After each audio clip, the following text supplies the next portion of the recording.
This is episode 351 of That Shakespeare Life.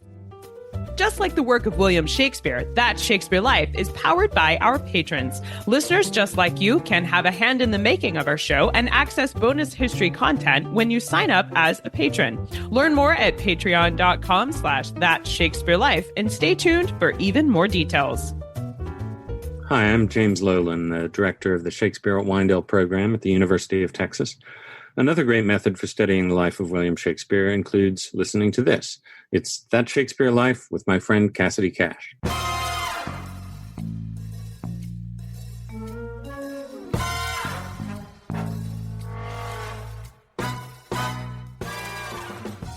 Spiced ale was served in what we call wassailing, and that's a well-known aspect of Epiphany.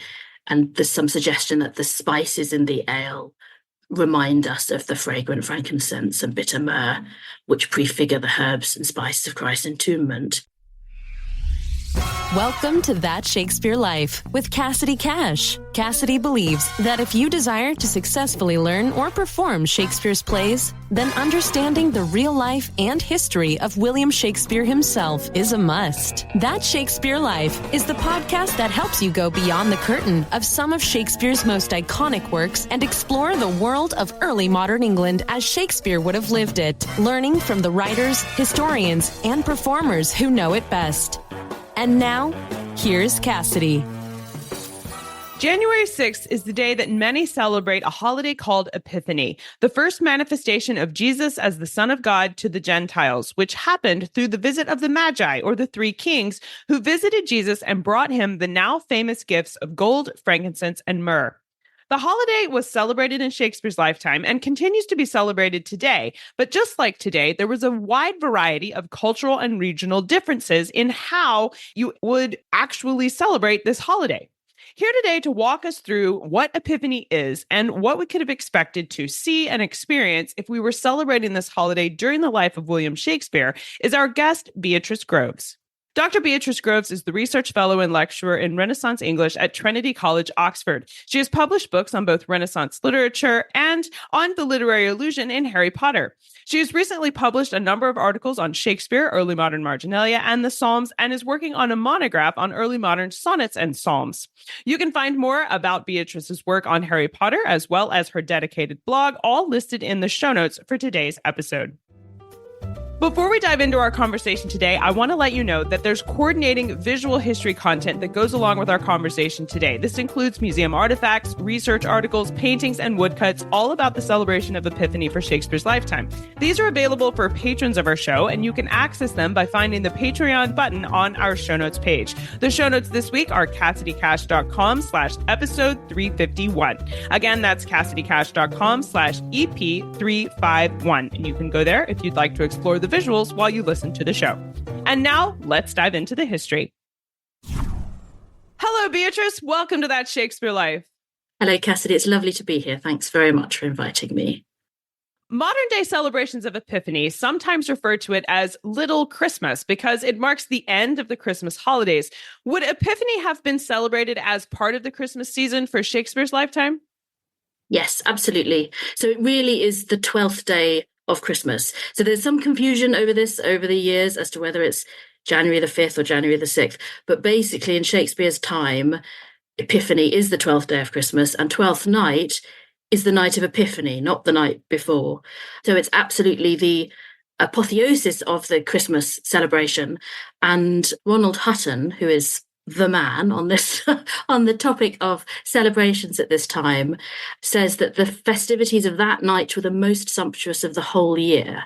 And all the things that happened in Christmas that we know about, for example, Ben Jonson has a masque called Christmas His Masque, which was performed on Epiphany in 1617.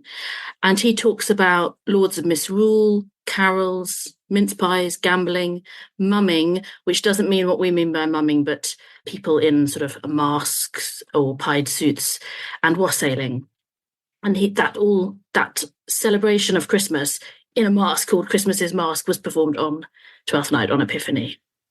As Epiphany marks the commemoration of the Magi bringing gifts to the young Jesus, would this holiday have been marked by the giving of gifts in the 16th and 17th century? Not particularly, actually. So the big gift giving day of this time during the Christmas season was New Year's Day. So the Queen had a massive New Year's gift-giving ceremony, which started in the 13th century and reached its apogee under Elizabeth. She had amazingly costly and fabulous presents of gold and silver necklaces, embroidered gowns, all that kind of thing. There's fantastic lists of them you can find in the British Library. And that was the big gift-giving day. And so Christmas Day, so Christmas celebrations themselves are not particularly based on gift giving compared to now, where we think of that as one of the main aspects of the Christmas season. But there was a really nice aspect of this. So there's a slight aspect of gift giving, which is that Elizabeth would give to the church on this day. So at the Epiphany celebration, her priests celebrated communion, and she gave them gold, frankincense, and myrrh to present to the altar on this day. So there's a sense in which the Queen takes the role of the three kings in that gift-giving sense. Were there any foods or drinks that were traditionally associated with Epiphany in Shakespeare's lifetime? Yes, there were. And in fact, I think Twelfth Night, which is obviously one of the reasons we're interested in Epiphany on this Shakespeare life, encapsulates it very well. So when Sir Toby says, dost thou think because thou art virtuous, there will be no more cakes and ale to Malvolio. Cakes and ale are the two obvious foods associated with Epiphany. So one of those is Epiphany cake, which we still have in a number of countries. So most people, I think, will be aware of the French cake, the galette d'oie, which is quite a different kind of marzipan-filled cake, but still has the same thing as the English Epiphany cake would have had, which is a bean baked into it. And the person who gets that bean is the king for the day. There's some suggestion that there's English cakes might have had a range of things in them, which is really fun, but I can't find any from this period. The earliest we've got is Samuel Pepys's diary, who describes going to his cousins on Epiphany night. And he says, we had a brave cake brought us, and in the choosing, Pal was queen and Mr. Stradwick was king, meaning that Pal had found the pea inside the cake and Mr. Stradwick had found the bean. So we've got two different things to find in the cake that makes the king and queen. In terms of that cake, what I think something that I think is really interesting about this is that it was probably a rich fruit cake. Basically, it's what we would call Christmas cake. And there does seem to have been a migration of this cake to Christmas. So that wasn't, at this period, you don't have Christmas cake, you have Epiphany cake. But in the Industrial Revolution, the 12 days of Christmas are basically curtailed into just Christmas Day, and the cake moves from being served on the 12th day of Christmas to being Christmas cake. So it's a sad indictment of the destruction of the 12 days of Christmas in the Victorian period, that the cake has become Christmas cake rather than Epiphany cake. The ale is spiced ale, and in fact Veste responds to that phrase cakes and ale with "and ginger shall be hot in the mouth," bringing forward the idea of spiced ale. And spiced ale was served in what we call wassailing, and that's a well-known aspect of Epiphany. And there's some suggestion that the spices in the ale remind us of the fragrant frankincense and bitter myrrh, which prefigure the herbs and spices of Christ's entombment at this moment. So this, and the spices brought by the women to the tomb. So this link of Epiphany and spices is very important, and it happens in the spiced ale. So wassail is the Old English for your health, and this is something is definitely a very old tradition, and in Shakespeare's time was connected with Epiphany. By about 1600, it had become a custom to take this wassail bowl out into the street. So in older versions, this is very much a household event. You just share the wassail bowl with other members at your feast. But at this time, it becomes something a bit more public, and there are songs connected to it. Wassail, out the milk pail, which comes from about 1550. There's a suggestion that sort of the song accompanies the wassail bowl as it goes round a village, and perhaps you're meant to give money for the fact they've given you wassail. And I do wonder if that song does remind me a bit again of Veste's song at the end of Twelfth Night. One particular tradition I'm curious about is called chalking the door. What is this tradition, and was it observed in England for Shakespeare's lifetime? I don't think so.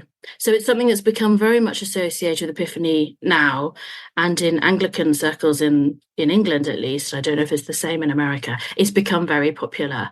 So on Epiphany, you chalk the lintel of your door with the letters of the year. So this year would be 2025, and you'd have the 20 at the beginning and the 25 at the end, and in between you put crosses and CM. Which stand for both Caspar, Melchior, and Balthazar, and also the Latin for May Christ bless this house.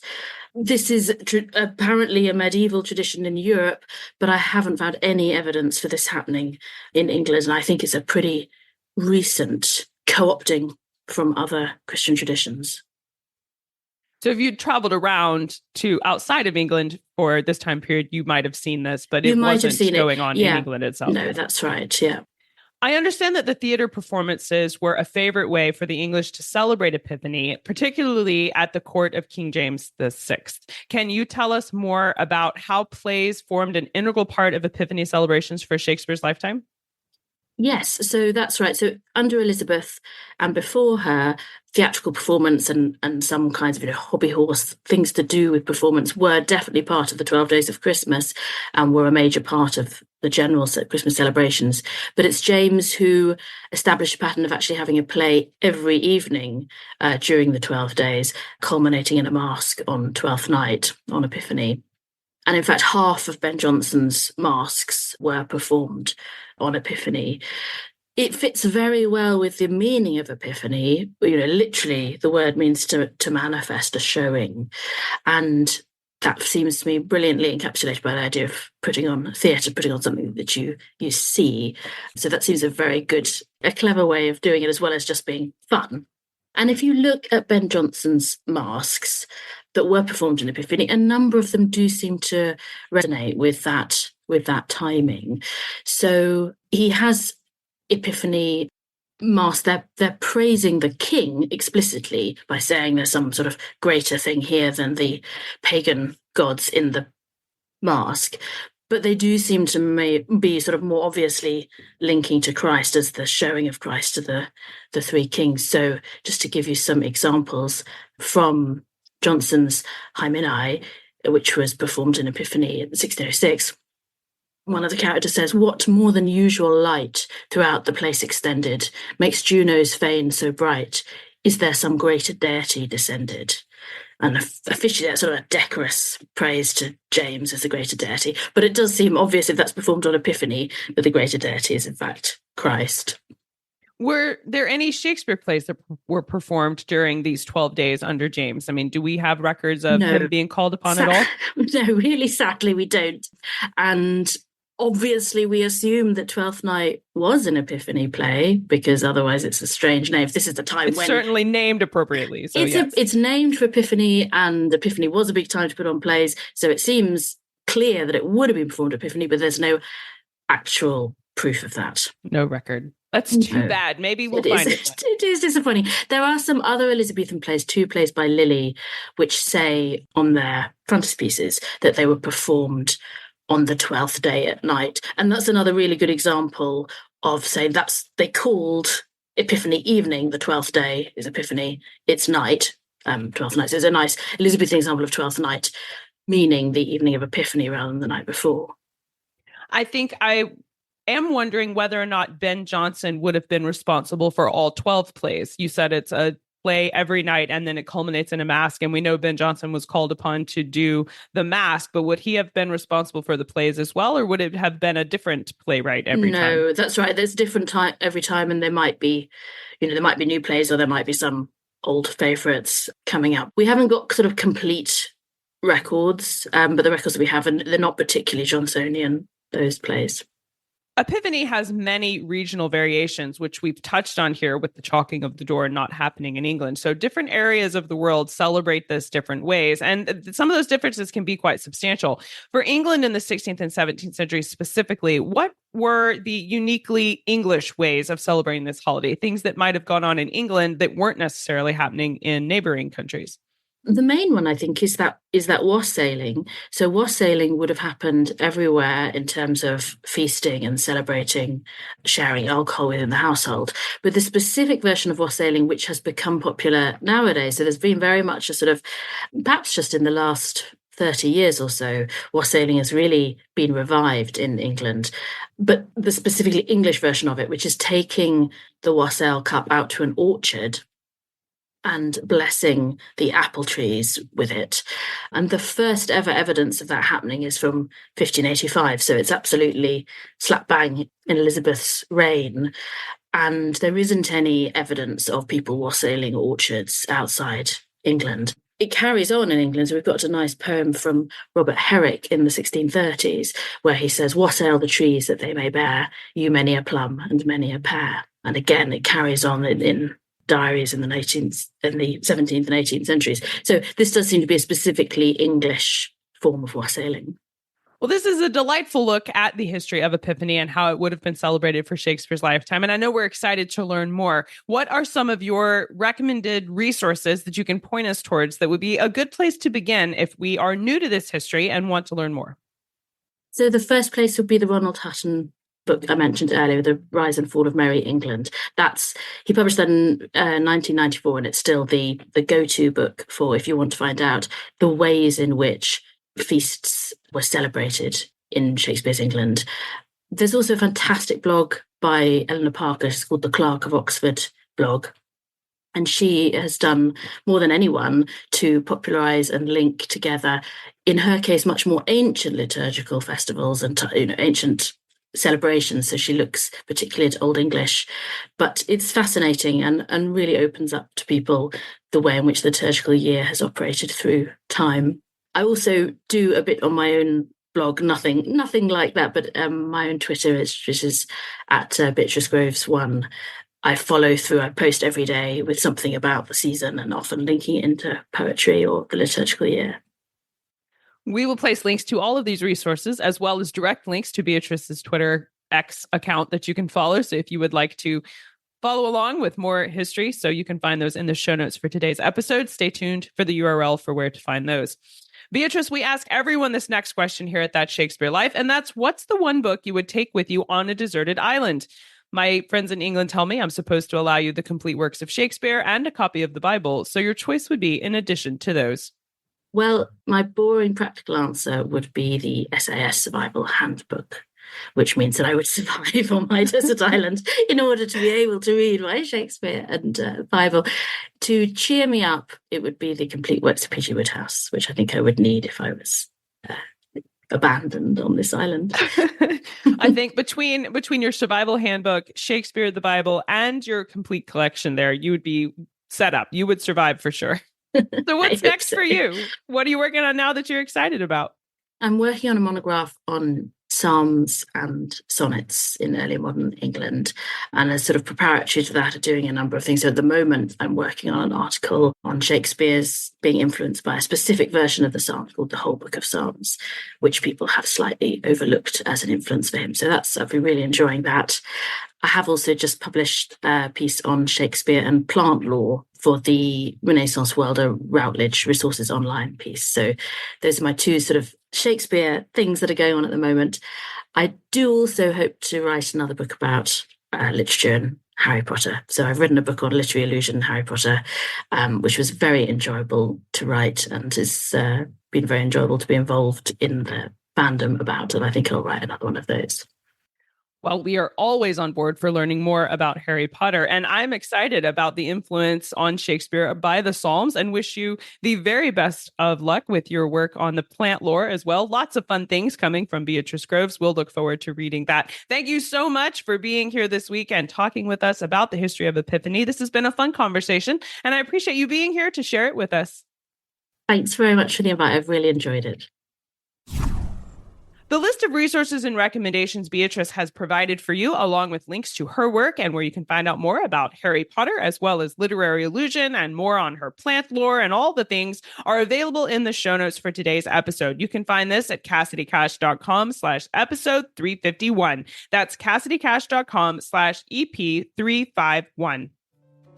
If you're an educator in Shakespeare history, remember that you can access coordinating classroom content like lesson plans, worksheets, and even a full syllabus that coordinates with our show by joining us at the Experience Shakespeare tier on Patreon. The Experience Shakespeare tier even has activity kits that let you try out games, recipes, and crafts from the life of William Shakespeare that you can try at home. Like for this week, we have an activity kit that tells you how to make the wassail that we were talking about in today's episode. So if you'd like to get hands-on with your history exploration, you can check out Experience Shakespeare on Patreon. That's patreon.com/thatshakespearelife. That Shakespeare Life is researched and produced by me, Cassidy Cash. Our audio engineer is Gary Mayholm. That's it for this week. Thank you for listening. I'm Cassidy Cash, and I hope you learned something new about the Bard. I'll see you next time. Bye-bye. Thank you for listening to That Shakespeare Life. As always, the best conversations happen after the episode over at CassidyCash.com. Become a part of a vibrant Shakespeare conversation by adding your voice over at the website. Until next time, remember, when you want to know William Shakespeare, you have to go behind the curtain and into That Shakespeare Life.